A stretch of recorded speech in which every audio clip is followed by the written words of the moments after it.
Conceditisne ut Alicia Hillera Fernández honoris causa munia doctoris induatur? Concedimus. Autoritate mi concessa legibus regni et studi generalis civitatis Caesar Augustane tibi confera gradum doctor honoris causa. Patroni signibus doctoralibus te visten et eorum significationem explicabunt. Sedete.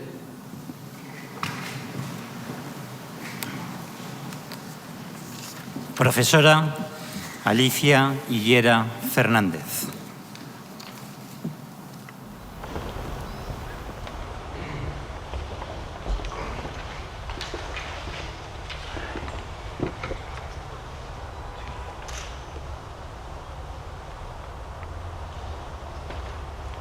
Accipet pileum, quo non solum splendore ceteros praecedas, sed poetiam, tanquam Minerva e Casside, ad certamen munitior sis.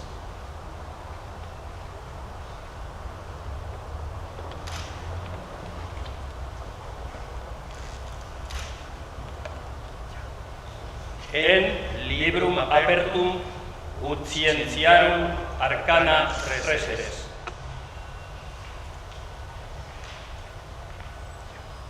En clausum ut eadem prout oporteat intimo pectore custodias.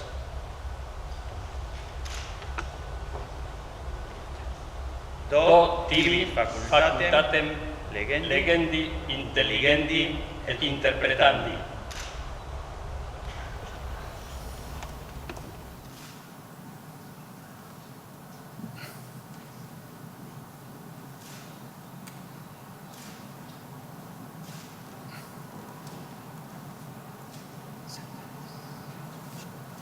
Debate.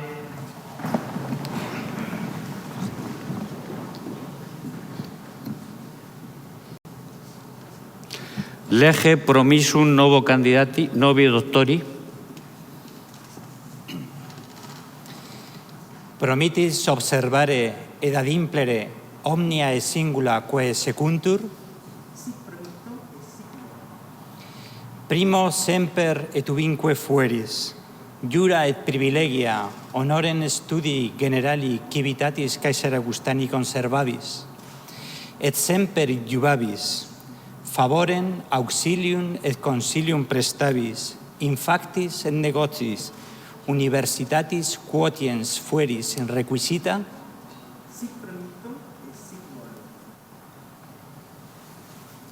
Accipio promissum tuum, studi generalis Caesar Augustani civitates testis es, e iudis eris si fides desedere.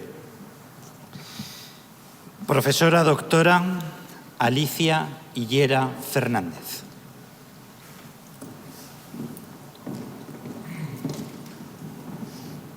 Bueno, te ha costado.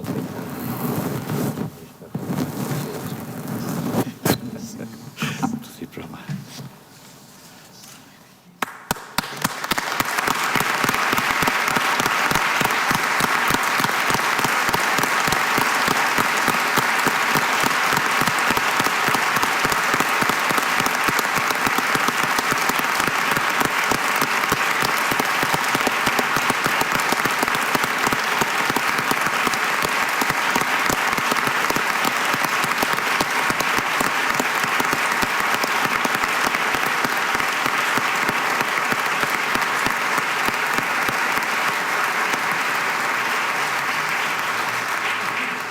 Sedete.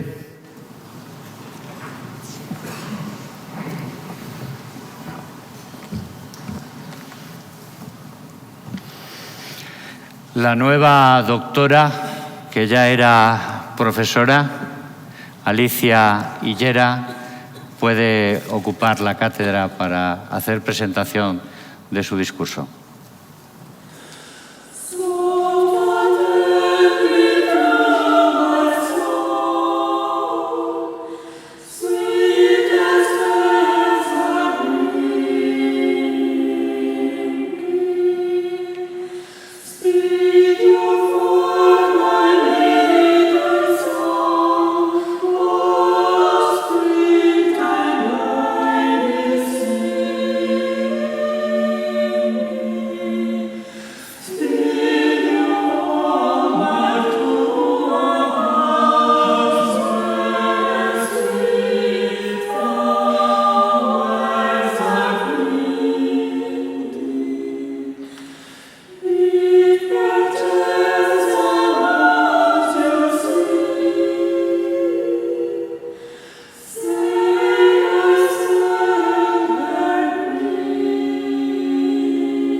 rector magnífico de la Universidad de Zaragoza, autoridades, claustro de profesores, personal administrativo y estudiantes, queridos compañeros, colegas, hermanos, sobrinos y amigos, señoras y señores.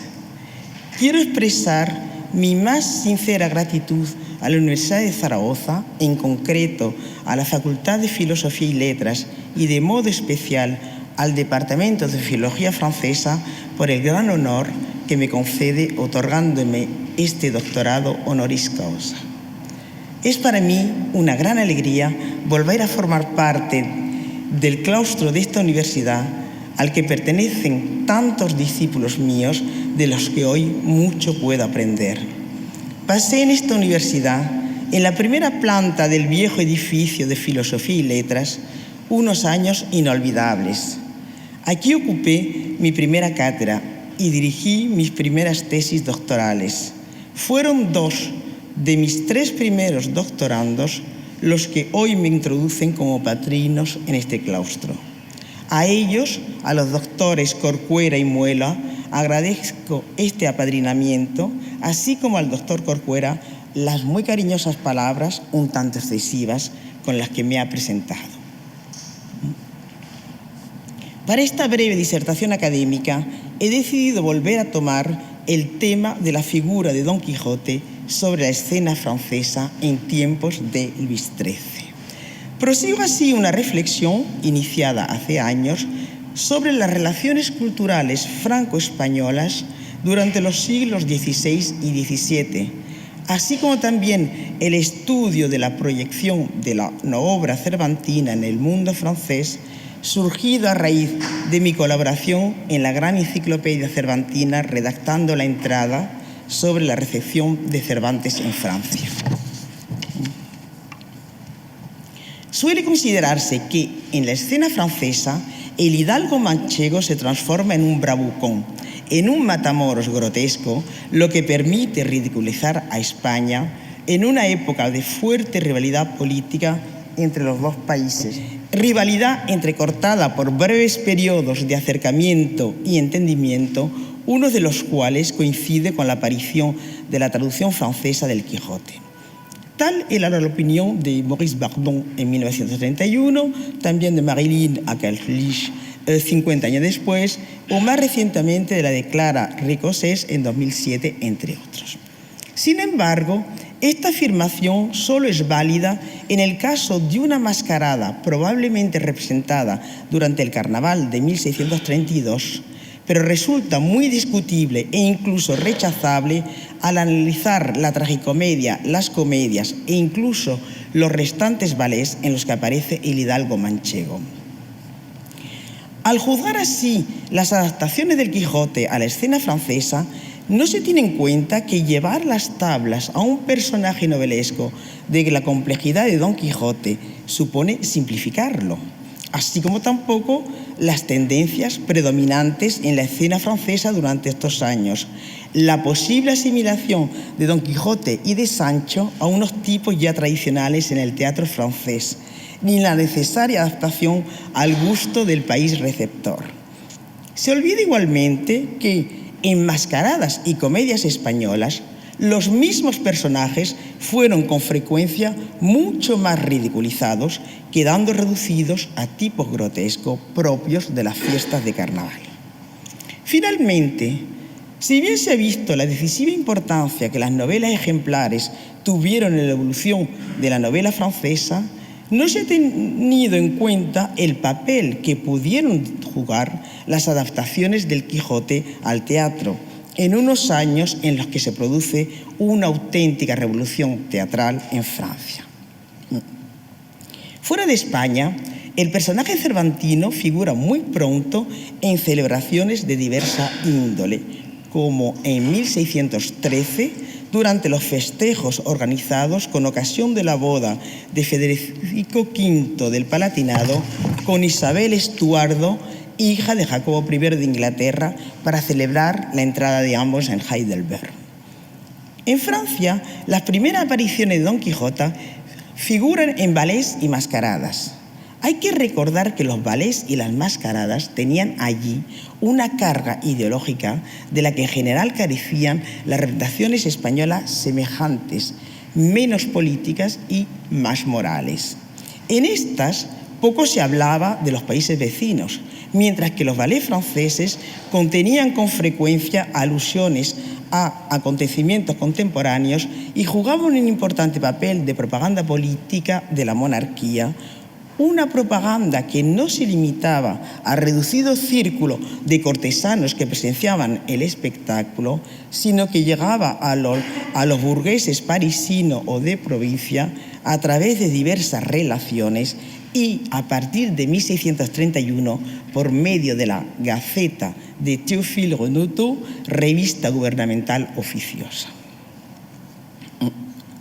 Muy pronto apareció Don Quijote en estas diversiones palaciegas francesas.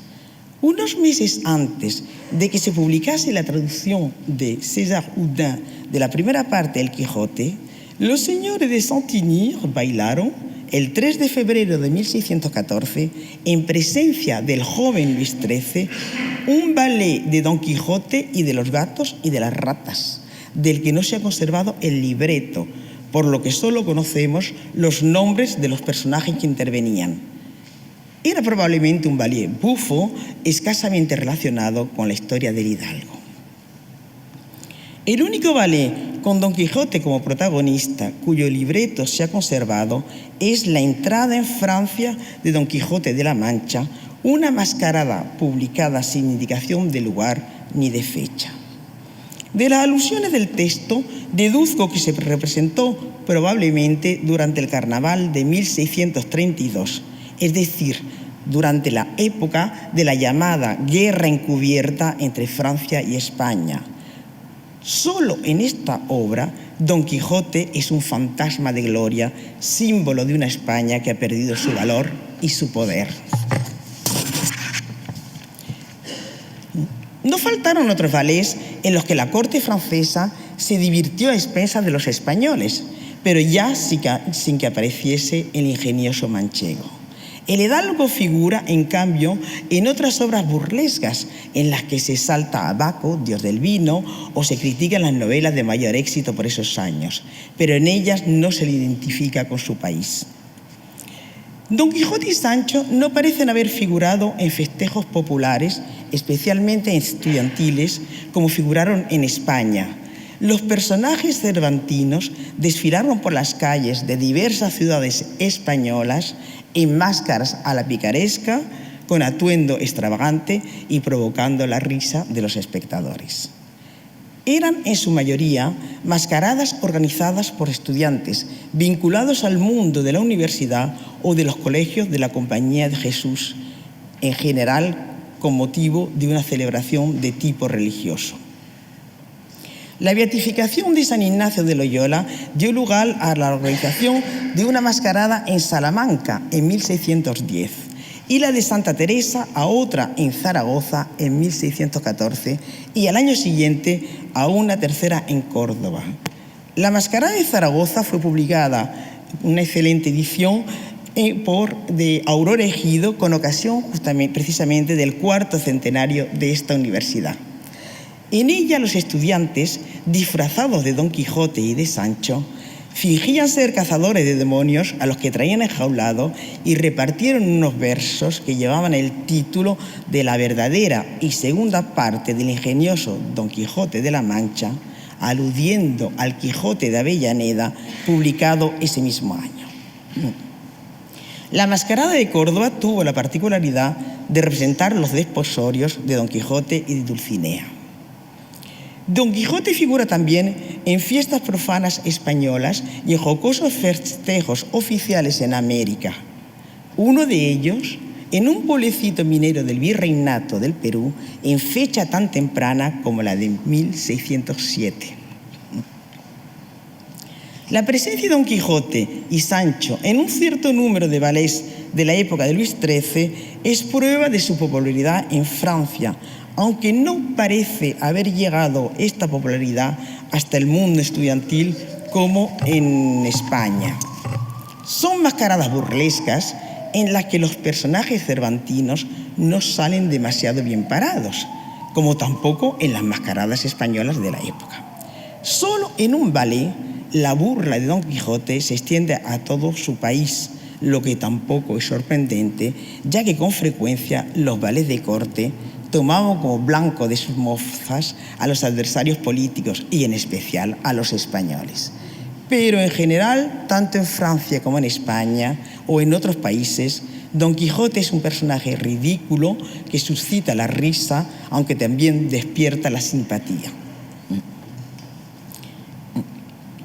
La primera aparición de Don Quijote y Sancho en el teatro francés propiamente dicho coincide con el momento de mayor renovación y consolidación del teatro en Francia.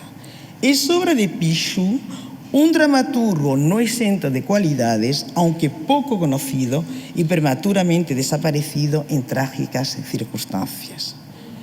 Son los años en los que la comedia ha desaparecido prácticamente de la escena francesa y en los que, en cambio, triunfa la tragicomedia.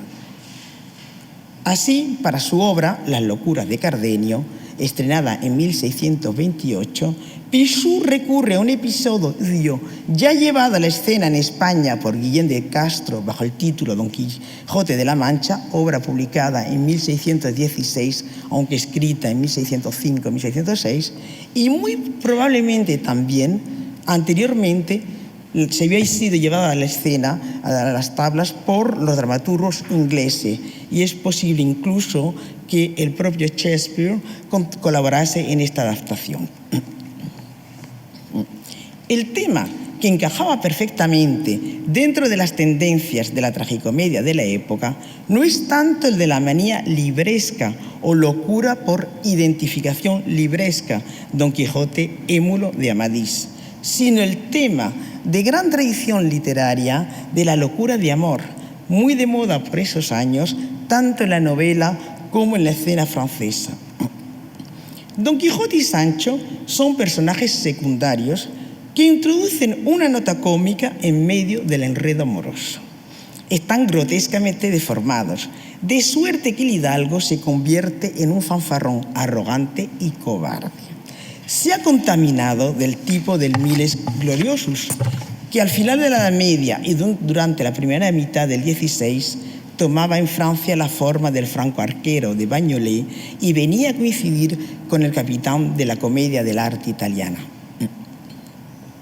Para burlarse de los españoles, durante la primera mitad del XVII, el fanfarrón cobarde, que se hace pasar por un guerrero invencible y se jacta de ser un irresistible seductor, se encarna en Francia en el Rodamonte o el Matamoros, como aparecerá unos años después en La ilusión cómica de Corneille y en El verdadero capitán Matamoros o el fanfarrón de Maréchal. La obra de Pichou tuvo éxito, como muestran el testimonio de los contemporáneos y las al menos 4 ediciones que de ellas se hicieron entre 1629 y 1634. El dramaturgo multiplica las escenas de locura, lo que le permite introducir truculentas imágenes de espectros muy de moda en la poesía francesa de esos años.